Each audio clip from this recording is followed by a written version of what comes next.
Morning everyone, Ray from Hike-ALOT. Hey, stick around today as I dive down the rabbit hole that would be trying to make my bag a little bit lighter to carry. The idea of Fairy King to visit is maybe the dumbest idea I've ever had, or quite possibly brilliant. It's most likely somewhere in between because I've already done a lot of dumb stuff. So I'm trying to go through and shave a little bit of weight on camp shoes. Seem like an area I could continue to refine. They're a little bit heavier than I want if I carry them. I did what a lot of people do, and I started out with these lovely jewels. Had the ladies just beating down the door after seeing these things. I'm just kidding, they're horribly ugly. But they are comfortable, they're durable, they're heavy as all get out. Actually, I've got my little handy dandy scale here. See what these things weigh. All right, so my big massive foot, my shoe weighs 8.25 ounces, just one of them. I used these very sparingly for a little while and they were too heavy.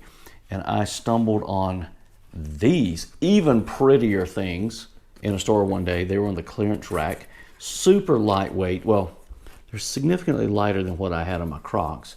And I was like, you know what? They're water shoes. They're relatively comfortable. I'm going to get these. And they are at 6.56 ounces. So moved into here. So definitely shaved a few ounces off of this.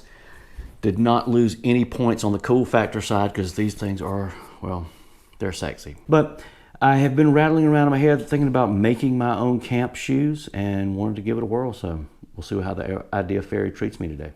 So I was thinking of something more flip-flop-ish and was trying to utilize a few things I had laying around the house here because quite honestly, I'm also cheap. I didn't want to spend a bunch of money on these things. So I had an extra pair of these cushy fix insoles. They're pretty rigid, so I wanted to try these things out and see if I couldn't make this into a flip-flop.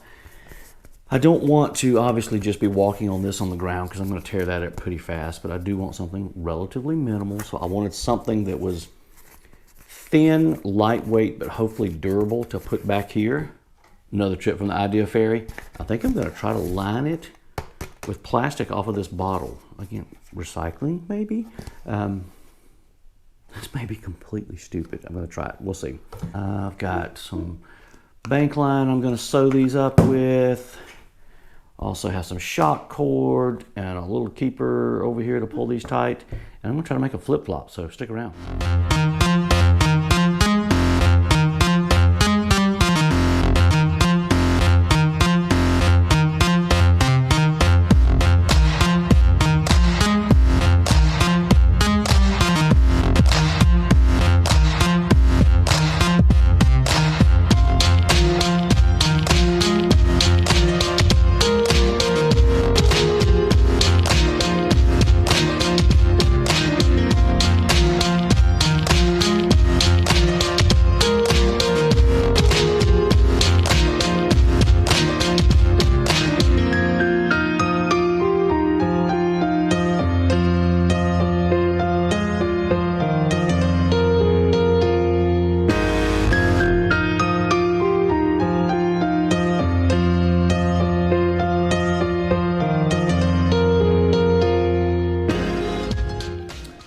So this is what we ended up with. So we have our sewn in backing on the bottom here. We've got our cushy fix insole, our flex, our shock cord keepers here for our flip-flop with our keeper on the back here. And we are coming in, so the test is going to be weight. So let's see. All right, before we weigh this, let me reweigh this just to make sure. Okay, so this, what I'm currently running now is 6.56 ounces. And so this is going to come in at, it's going to be significantly lighter, 2.57 ounces. So actually, two of these are lighter than one of these. From a weight perspective, it's a win. We'll see. So guys, my goal for this was light, cheap, and hopefully pseudo comfortable, durable around the camp. I'm not going to be out hiking in these things. I'm not going to be out, you know, putting miles on. I'm not gonna be waiting around the water room. I just wanted something I could slip on at camp, let my feet breathe, and then still not get splinters in the bottom of my feet while I'm walking around. I'm gonna take them and wear them around for a bit and just see how they hold up. It may be stupid, they may fall apart the first time, but we'll find out. Okay guys, and as always, if you're out on the trail watching this right now, just remember, right foot, left foot, repeat. We'll see you out there soon. Maybe in your fresh new sandals.